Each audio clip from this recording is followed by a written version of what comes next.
আগামী 11ই সেপ্টেম্বর ঢাকার গুলিস্তানে অবস্থিত গোলাপশাহ মাজার ভাঙতে সোশ্যাল মিডিয়ায় গুলিস্তান গোলাপশাহ মাজার ভাঙার কর্মসূচি শীর্ষক একটি ইভেন্ট খোলা হয়েছে। কয়েক হাজার মানুষ এরই মধ্যে এতে সাড়াও দিয়েছে।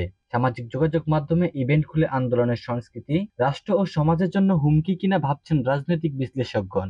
জনমনে প্রশ্ন উঠেছে, গত কয়েকদিন ধরে বাংলাদেশের বিভিন্ন জায়গায় মাজার ভাঙার এই ঘটনাগুলো ঘটার কারণ কি?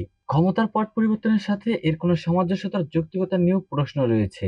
কিন্তু কেন এমন ঘটনা ঘটছে আর কারাই বা ঘটাচ্ছে, এ বিষয়ে আইন শৃঙ্খলা বাহিনীর বা ভূমিকা কি? মাজারগুলোতে হামলা ও অগ্নিসংযোগ করা হয়েছে, আহত হয়েছে বেশ কয়েকজন মানুষ। বাংলাদেশে শত শত বছর ধরে অন্যান্য মুসলিম দেশের মতোই সুফি বা ধর্মীয় প্রচারকদের কবর কেন্দ্রিক মাজার গড়ে ওঠার ধর্মীয় সংস্কৃতি আছে, যেখানে অনেকে মনোকামনা পূরণের উদ্দেশ্যে মানত করে থাকেন। যদিও ইসলামিক রীতিতে মাজার ব্যবস্থা কতটা ধর্মসম্মত তা নিয়ে বিশিষ্ট আলেমদের মধ্যে ভিন্ন মত রয়েছে।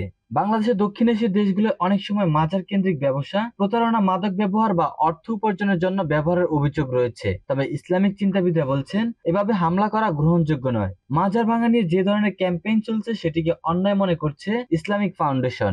নারায়ণগঞ্জের দেওয়ানবাগ, সিলেটের শাহপরান, সিরাজগঞ্জের একাধিক ঠাকুরগাঁয়ের বিবি সকিনা মাজার সহ দেশের বিভিন্ন অঞ্চলে বেশ কিছু সংখ্যক মাজার